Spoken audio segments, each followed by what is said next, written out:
Frederick Banting was born on November 14, 1892 in Alliston, Ontario. He was a fellow Canadian and went to the University of Toronto.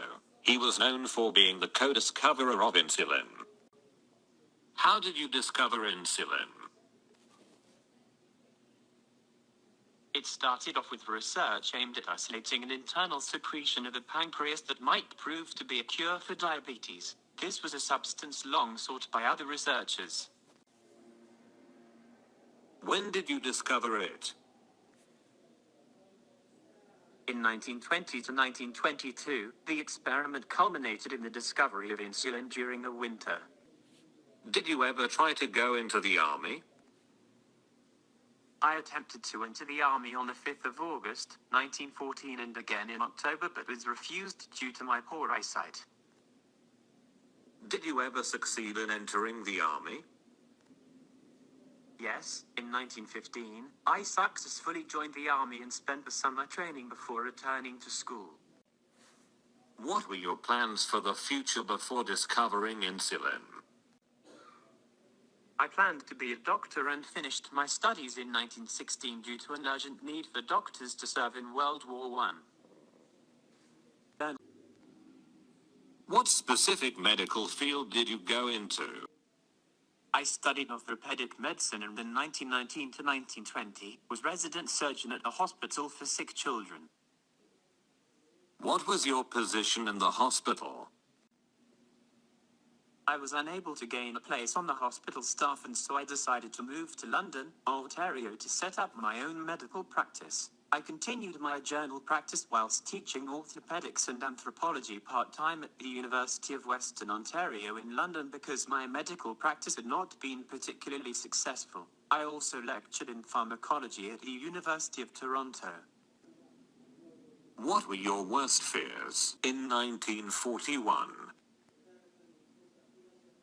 In 1941, I was set to go to Great Britain in order to discover the transfer of certain research projects to Canada. I was afraid that Britain would soon fall to Germany. What awards did you receive? I was awarded the Military Cross for remaining in the frontline aid station tending to other wounded soldiers. What were you best known for? In 1923, I was best known for being awarded a Nobel Peace Prize in Psychology on Medicine for my work with insulin. I was also well known as a medical scientist, a physician, and a painter. What did you serve as in World War II?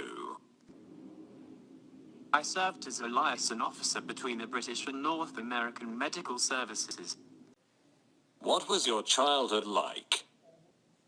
I was very shy and enjoyed a normal boyhood on a farm. I managed to scramble up a tough educational ladder, completing high school and entering the University of Toronto with the vague idea of becoming a Christian minister.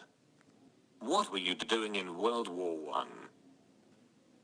In the summer of 1918, I was sent to France as a battalion medical officer. I saw heavy action in the last 3 battles of the war until I was wounded by shrapnel in Cambrai during September. Who helped you in discovering insulin? My colleagues John James Rickard MacLeod, Charles Best, and James Bertram Collard helped me most in discovering insulin. What were your hobbies? I used art as a form of relaxation and as a chance to escape. Where did you discover insulin? I discovered insulin at the Banting house, or should I say, the birthplace of insulin. There, I had the idea that led to the discovery of insulin.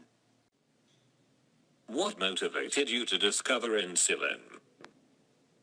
I had a personal friend, only 14 years old, who had passed away from diabetes. This helped to fuel my motivation to conduct research on diabetes. How did you get familiar with diabetes? I was first introduced to diabetes during my 4th year of medical school. I attended a lecture by the leading diabetologist, Frederick. I learned about diabetes and its only treatment, which is starvation. Was there anyone else who had the idea of discovering insulin before you? There was another guy named Nicolae Paulescu, a Romanian scientist. He discovered insulin in 1916 before I and other Canadians, but we were first to publish our findings.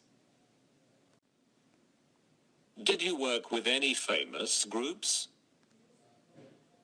I worked alongside with A.Y. Jackson, a member of the group of 7 painters.